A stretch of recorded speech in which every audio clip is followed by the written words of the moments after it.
À Disneyland Paris, parmi les spectacles, les personnages et les feux d'artifice, il existe une attraction bien différente. Un manoir abandonné, perché sur une colline où les rires se sont tus depuis longtemps. Pour des millions de visiteurs, c'est une simple attraction hantée. Et derrière ces murs se cache une histoire bien plus sombre. Une histoire d'amour brisé, de vengeance et de malédiction. Alors en cette soirée pluvieuse, nous allons plonger ensemble dans les origines de ce manoir maudit, découvrir ses secrets, sa malédiction et comprendre comment Phantom Manor est devenu le lieu le plus hanté de Disneyland Paris. Alors prenez votre meilleure plaid, éteignez les lumières, allumez quelques bougies et laissez-moi vous raconter la terrifiante histoire de Phantom Manor.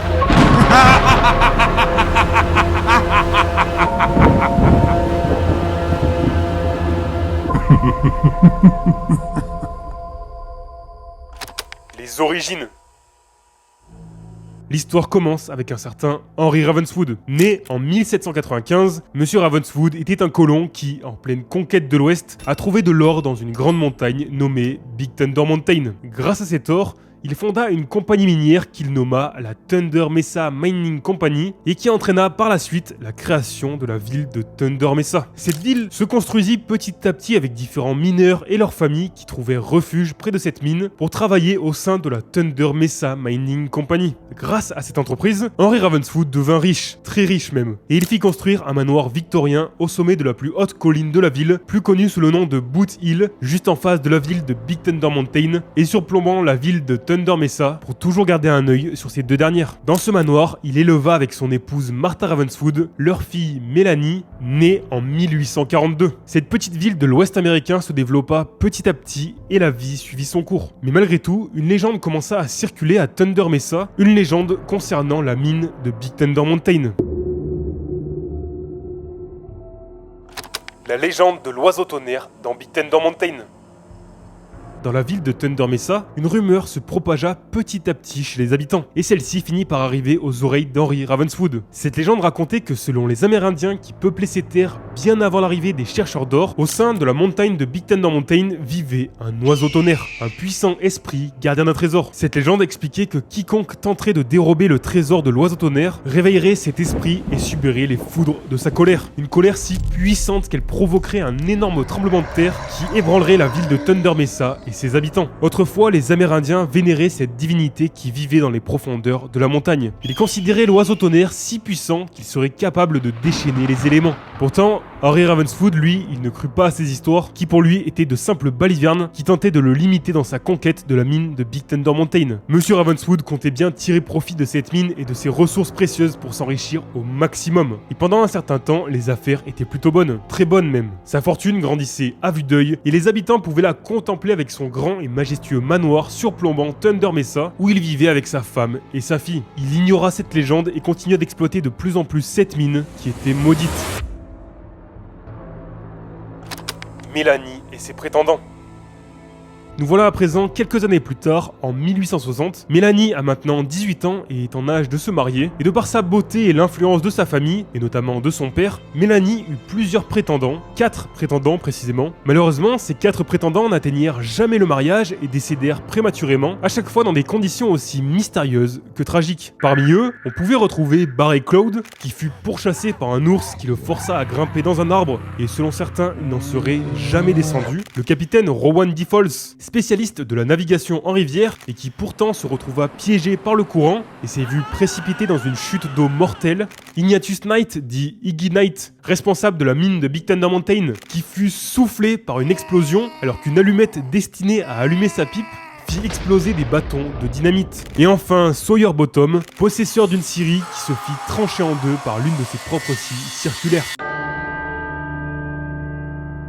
Au premier abord, les habitants de Thunder Mesa pensèrent qu'une malédiction s'était abattue sur Mélanie, mais certains regards se tournèrent plutôt vers Henry Ravenswood, le père de Mélanie. En effet, celui-ci était très possessif et n'appréciait guère que sa fille se rapproche d'un autre homme, et ce comportement était bien connu de certains habitants qui firent un lien entre ces étranges disparitions qui se répétaient et lui. Mais Mélanie rencontra un bel homme du nom de Jake Evans, un ingénieur de train et employé de la Thunder Mesa Mining Company qui travaillait dans la mine de Big Thunder Mountain. Ce fut immédiatement un coup de foudre chez les deux amants, un amour que Mélanie n'avait jamais ressenti auparavant, et ils décidèrent ensemble de se marier et de s'installer loin de Thunder Mesa. Et évidemment, cette décision rendit fou de rage le père de Mélanie, Henri, qui ne voulait pour rien au monde que sa fille s'en aille. Il s'opposa fermement à cette union et décida de faire tout son possible pour empêcher le mariage. La catastrophe.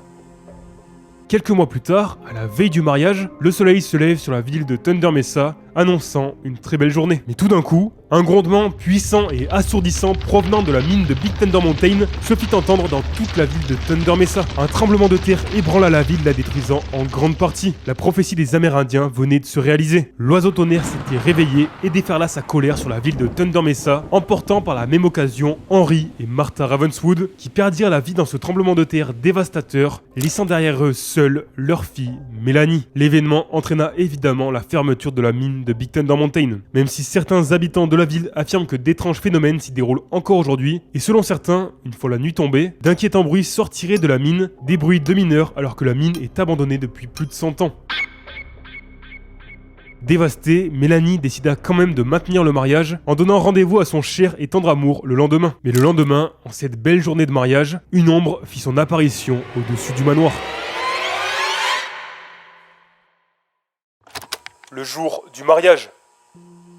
Le jour de la cérémonie, un mystérieux spectre fit son apparition au sein du manoir. Alors que Mélanie se préparait dans sa chambre, le fantôme attira son fiancé dans le grenier du manoir pour le pendre à l'aide d'une corde attachée au plafond. Dans sa belle robe blanche, la mariée se rendit dans la salle de bal avec les invités pour attendre son fiancé. Les heures passèrent et malgré l'attente, le fiancé ne se présenta jamais. Petit à petit, les invités commencèrent à quitter la cérémonie et le manoir, et on pouvait entendre au sein des discrètes discussions des invités que la disparition du jeune fiancé serait l'œuvre de Monsieur Ravenswood, revenu d'entre les morts avec son chapeau et sa cape. Le fantôme serait alors Henry Ravenswood lui-même, revenu d'entre les morts pour achever le travail qu'il avait commencé. Les invités laissèrent donc petit à petit Mélanie seule dans le manoir avec tous les préparatifs de noces. Hantée par la douleur et le chagrin, Mélanie perdit rapidement la raison et ne sortit plus jamais du manoir. On raconte que Mélanie errerait encore aujourd'hui, seule dans le manoir, sans se séparer de sa robe de mariée et de son bouquet de fleurs qu'elle porte toujours, en répétant sans cesse « un jour ».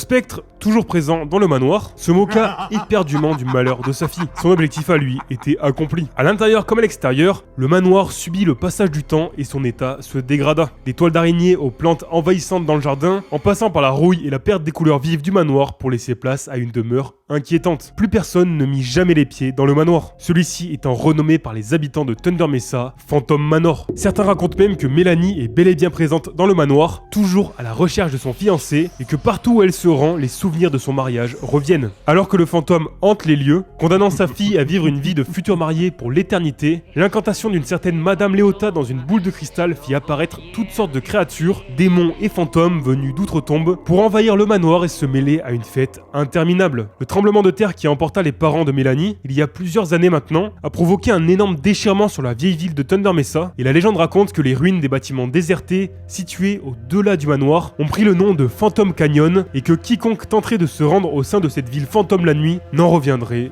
jamais. Phantom Manor, aujourd'hui.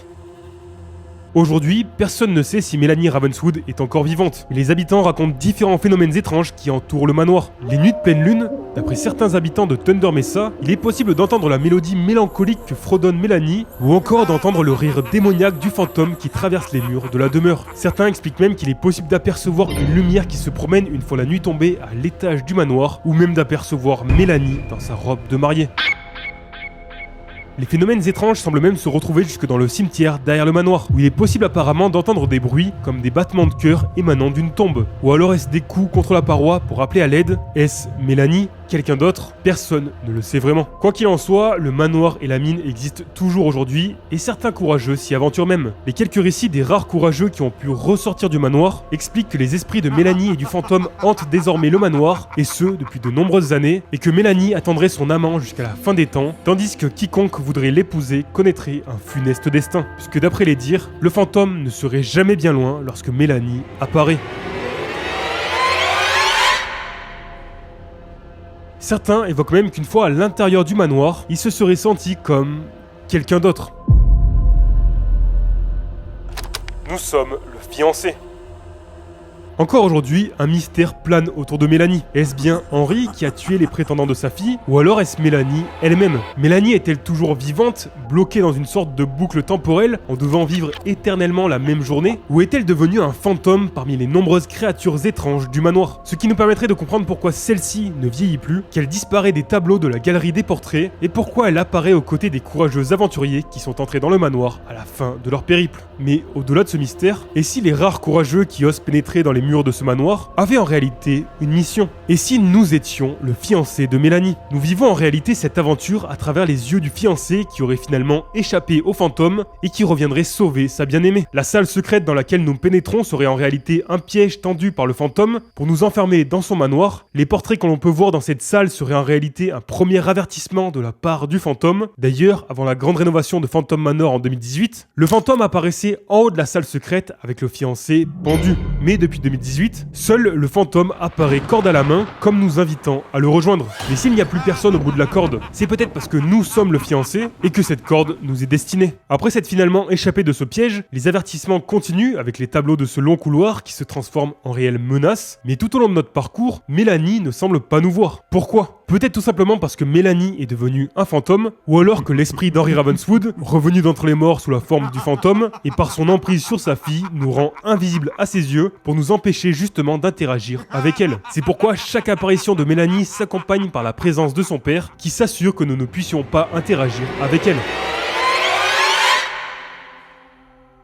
Son seul but étant de nous faire disparaître, et la tombe creusée dans le jardin nous est destinée. Et justement, le fantôme parvient finalement à nous attraper au cimetière, et il nous envoie dans le monde des morts. Mais c'est en passant justement de l'autre côté, dans le monde des morts, au cœur des catacombes, à Phantom Canyon et dans la crypte où l'on aperçoit le tragique destin des autres prétendants, que Mélanie parvient finalement à nous voir. Mais hélas, tous les contes n'ont pas de fin heureuse, puisque ce n'est pas la Mélanie que le fiancé a connue qui apparaît face à nous, mais bel et bien son fantôme, et c'est pourquoi celle-ci nous demande d'une voix démoniaque: Toi, veux-tu m'épouser? Nous faisant comprendre que notre quête de la sauver était impossible, puisqu'après avoir perdu toute raison, Mélanie a rejoint l'au-delà et est condamnée à errer pour toujours dans le manoir, hantée par son père. Et la question qui peut se poser, c'est: et vous? La prochaine fois que vous vous rendrez à Thunder Mesa une nuit de pleine lune, oserez-vous franchir les portes du manoir d'Henry Ravenswood? Mais si c'est le cas, faites attention, car si vous ne trouvez pas le moyen de vous échapper, le fantôme se fera un plaisir de vous aider.